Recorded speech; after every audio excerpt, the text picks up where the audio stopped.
Este é o SupraCast, o seu podcast de cardiologia. Do interior de São Paulo para o mundo. Fala pessoal, tudo bem? Aqui quem fala é Rafael Rocha. Estou aqui com o meu grande amigo Murilo Romano mais uma vez. Fala Murilão, tudo bem? E aí, Rafa, beleza? E aí, pessoal, tudo bem? Ô Murilo, mais uma vez estamos aqui para falar um pouquinho sobre dislipidemia. A gente já teve um episódio de hipercolesterolemia familiar juntos, né?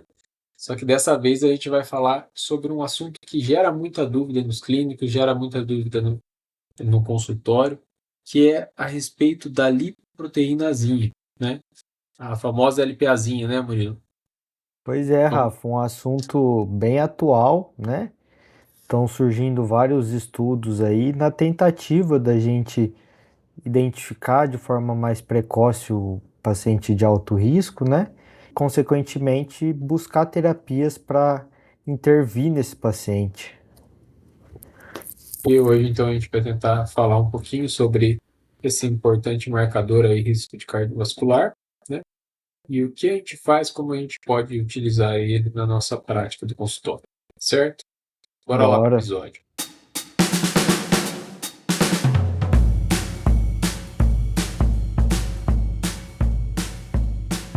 Então, Murilo, a LPAzinha é uma partícula que ela é parecida com o LDL, né? Que, assim como o LDL, ela também tem uma ApoB, né? Que é uma glicoproteína, né?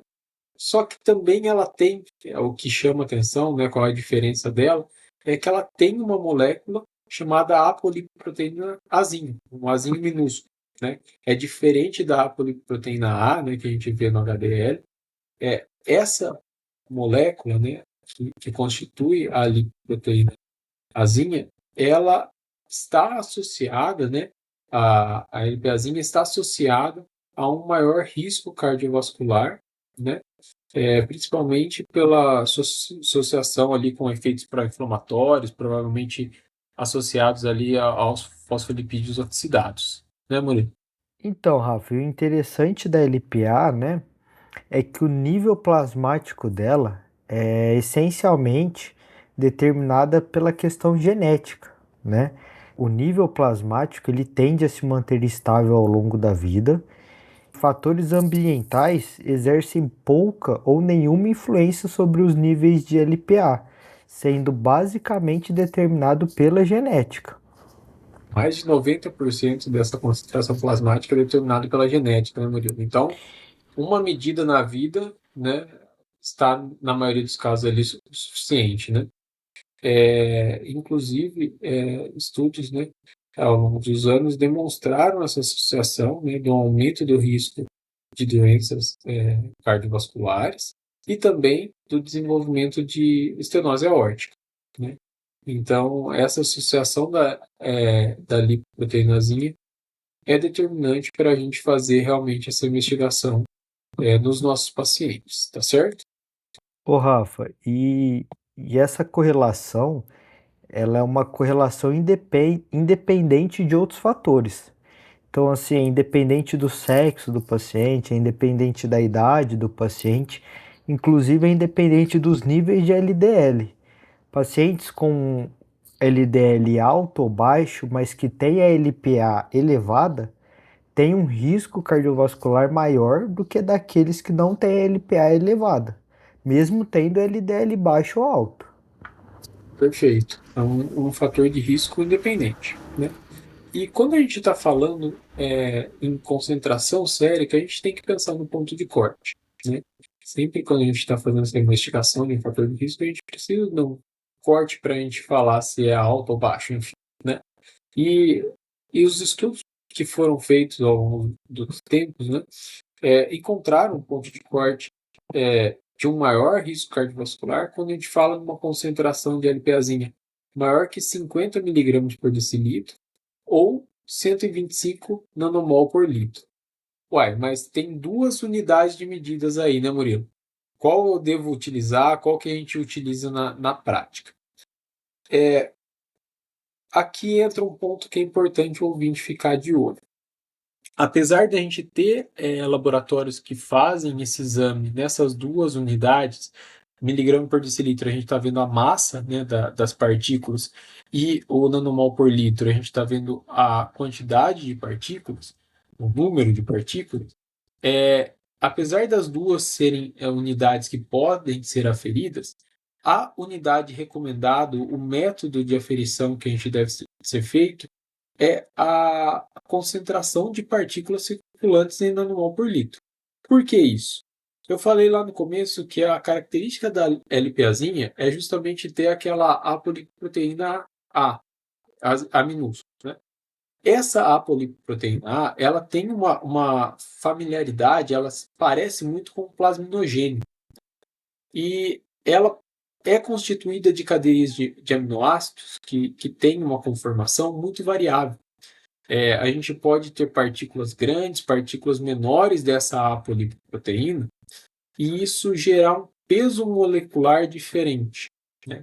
Então, eu posso ver uma concentração em massa, né, dessa lipazinha muito alta, e na verdade não expressar um aumento no número de partículas, e isso que estaria associado de uma forma mais direta com o aumento do risco cardiovascular. Então, o ideal é a gente ver o número de partículas. É uma aferição um pouquinho mais difícil, que não são todos os laboratórios que têm disponível, mas aqui vale a pena a gente ressaltar. Quando a gente vai fazer essa avaliação, a gente deve fazer a avaliação do número de moléculas, né, não em massa. E essa transformação, né, por uma regrinha, uma relação direta que era utilizada, fatores de conversão de, por exemplo, 1 miligrama por decilitro para 2,5 nanomol por litro, fazer essa conversão não é o ideal. Isso falseia e muitas vezes leva a gente a uma interpretação errada do nosso exame. Beleza, Rafa. E você falou aí pra gente de um valor de corte, né? Mas esse aumento do risco, ele é linear, né? Então, quanto maior a LPA dosada, maior vai ser o risco cardiovascular que esse paciente pode ter. Então, não é só maior ou menor que o valor de referência que você referiu. É que quanto maior o valor, maior o risco que o paciente está sujeito.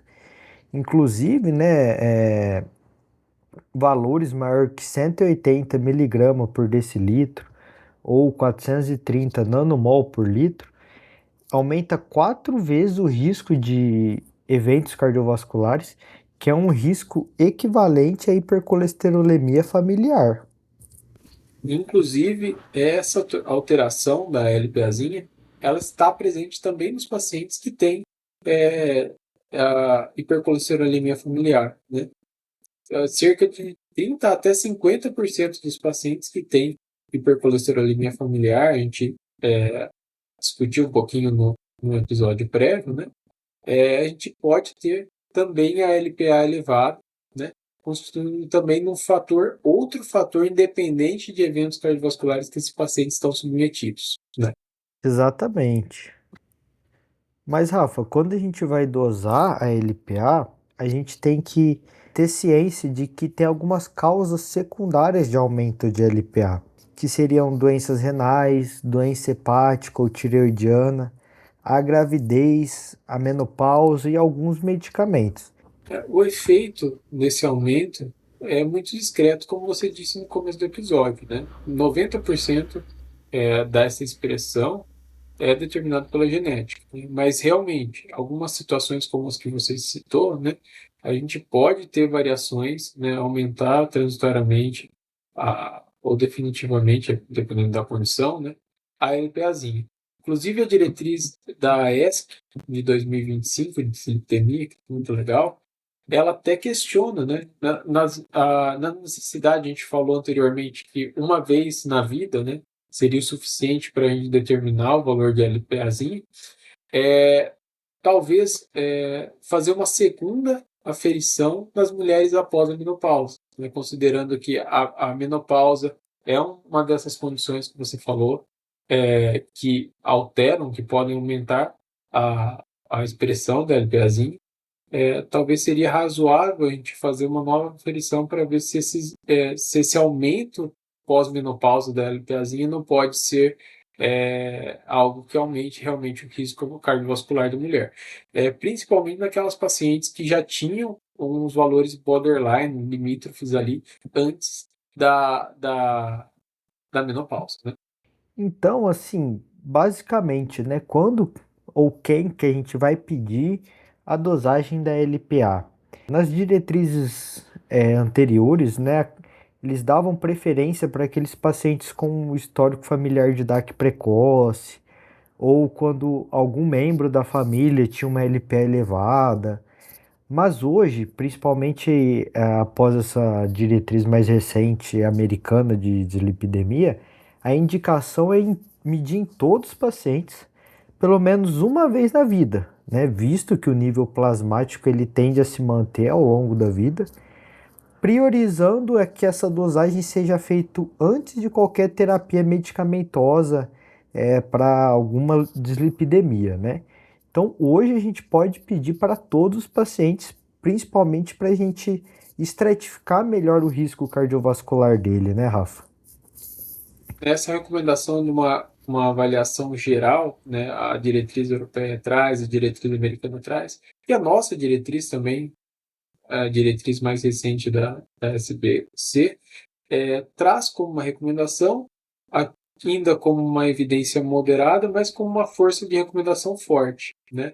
Já naquela primeira situação que você falou, dos pacientes que já têm DAC, já tem história familiar de doença cardiovascular, que já tem história familiar também de LPAzinha aumentada, esses pacientes não tem dúvida que eles se beneficiam sim da gente conhecer, é um outro fator de risco independente e importante da gente conhecer, né?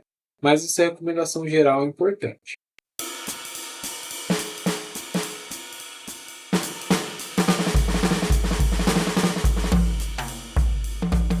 Beleza, Murilo. Então a gente falou um pouquinho, né? A gente deve, então, nos indivíduos adultos, fazer essa avaliação, né? Ajuda a gente a conhecer um fator de risco a mais, né? Mas o que que a gente vai fazer com essa informação, Murilo? Você já falou em algum momento aí que a gente não tem terapia direcionada para baixar a LPAzinha. Beleza, eu descobri lá, eu fiz meu teste, eu vi que a minha LPAzinha é 200 nanomol por litro. E agora, o que que eu vou fazer? Então, Rafa, nesse contexto de um paciente que foi fazer um check-up, que você vai fazer uma avaliação de uma prevenção primária, o aumento da LPA serve para a gente ligar um alerta sobre esse paciente. Bom, esse é um paciente onde a gente tem que atuar ativamente nos fatores de risco modificáveis. Visto que a LPA tem uma forte tendência genética e que até hoje a gente não tem terapias específicas para isso, a gente tem que tratar o que a gente tem hoje disponível. Então, nesse paciente, a gente tem que agir ativamente e com um controle intensivo dos fatores de riscos modificáveis. Então, esse é aquele um paciente que a gente pode até reclassificar o risco cardiovascular dele, só que é um paciente que a gente tem que fazer um controle mais intensivo do controle de colesterol. Então, um paciente que a gente pode avaliar, iniciar estatina de uma forma mais precoce, né, mantendo as indicações padronizadas, mas é um paciente que a gente também tem que fazer um controle mais intensivo de pressão arterial, um controle da glicemia, estimular mudanças de estilo de vida, como cessar tabagismo, uma dieta saudável, atividade física.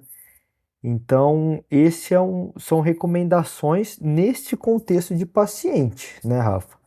Só que também a gente vai identificar e muitas vezes dosar LPA em pacientes que podem já ter uma doença cardiovascular clínica, né?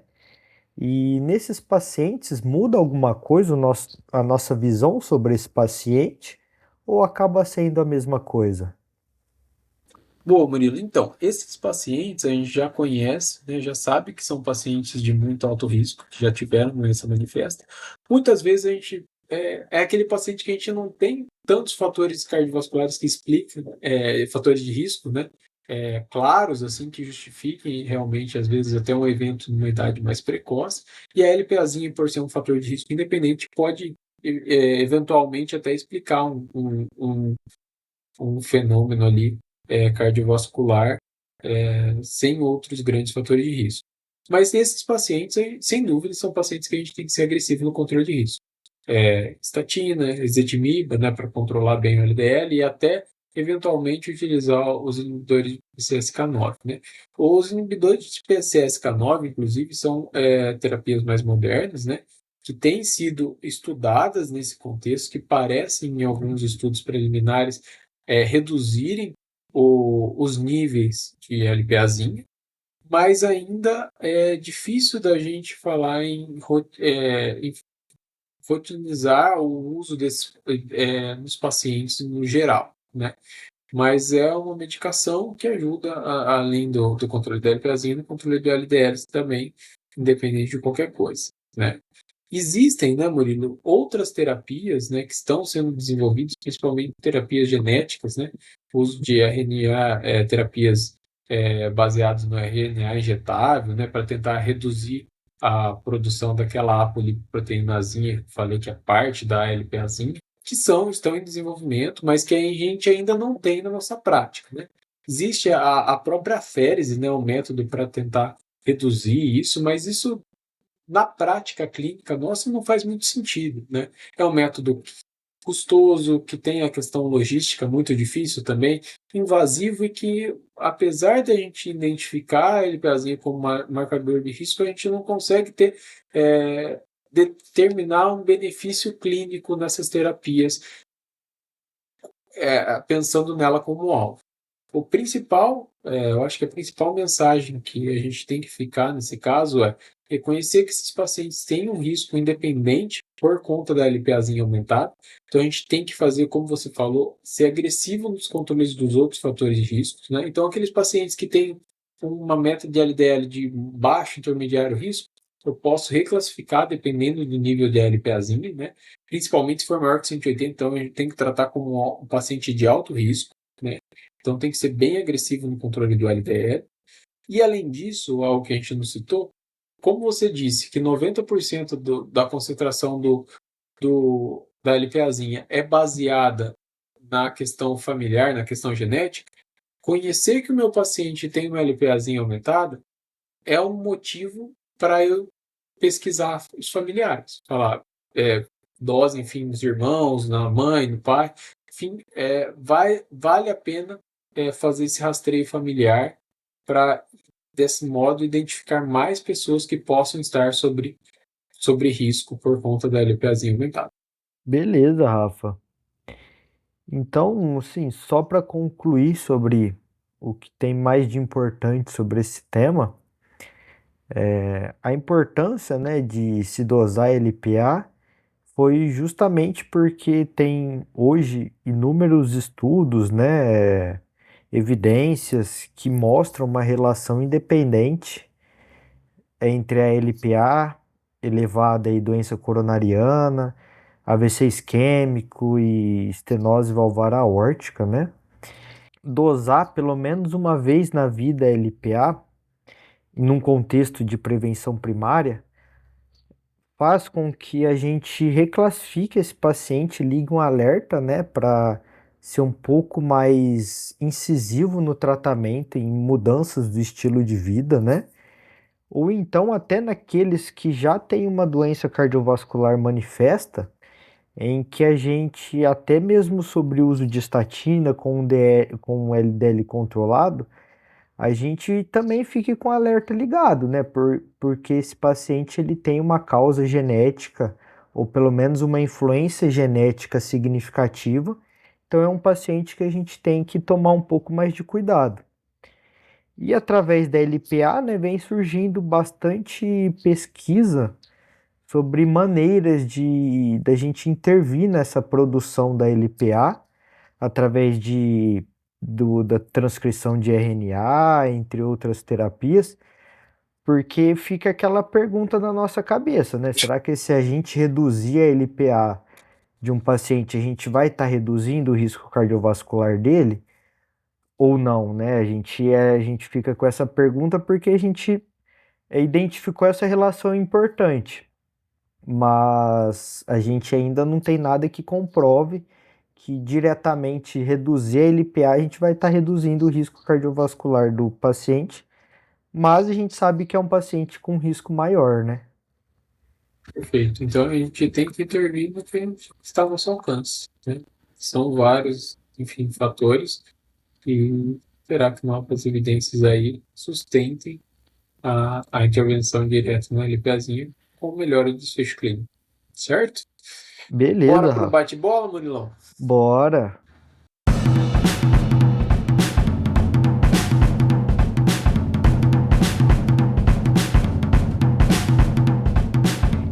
Então, Rafa, define para mim o que é LPAzinha. Pô, Murilo, então a LPAzinha é uma partícula semelhante ao LDL, né, constituída então por uma ApoB ligada a uma glicoproteína, uma apolipoproteína azinha minúscula, né? E qual a importância da gente dosar então essa partícula, essa molécula? Então, Rafa, nós tivemos estudos, né, que encontraram associações robustas entre a LPA com a doença coronariana aterosclerótica, AVC isquêmico e doença da válvula aórtica calcificada. E o Rafa, para quem que a gente vai pedir a dosagem de LPA? Hoje, a recomendação é dosar pelo menos uma vez na vida nos indivíduos adultos, né? Principalmente naqueles que já têm história de doença cardiovascular, pessoal na família, paciente que já tem histórico familiar também de LPA aumentado. Esses principalmente a gente tem que conhecer. E para que a gente usa então esse valor da LPAzinha na prática clínica? O que a gente vai fazer com o nosso paciente se ele vier com uma LPAzinha aumentada? Então, Rafa, uma vez identificada uma LPA elevada, nós temos que intervir ativamente num controle intensivo de fatores de riscos modificáveis. Então, um controle do colesterol, pressão arterial, da glicemia, estimular mudanças de vida de forma saudável, como cessação de tabagismo, alimentação saudável, atividade física. Eu acho que por isso a gente fez um breve resumo, né? A gente falou um pouquinho sobre esse tema que gera muita dúvida aí no dia a dia, né? No cotidiano, no consultório. Eu acho que ficou bem legal, né, Murilo? Isso, Rafa, é um assunto aí que é muito promissor, né? A gente tem algumas certezas, mas também algumas dúvidas. Mas para atualizar aí o nosso ouvinte, eu acho que o episódio ficou bem bacana. Isso aí. Queria agradecer a todo mundo que tem interagido com a gente no Instagram, @podcast tem ouvido a gente aqui no Spotify, no YouTube. Essa interação está muito bacana. Queria agradecer a todo mundo e por hoje é só, né, Murilo? Ficamos por aqui. É isso, Rafa. Falou, pessoal. Um abraço. Grande abraço, até mais. Tchau, tchau.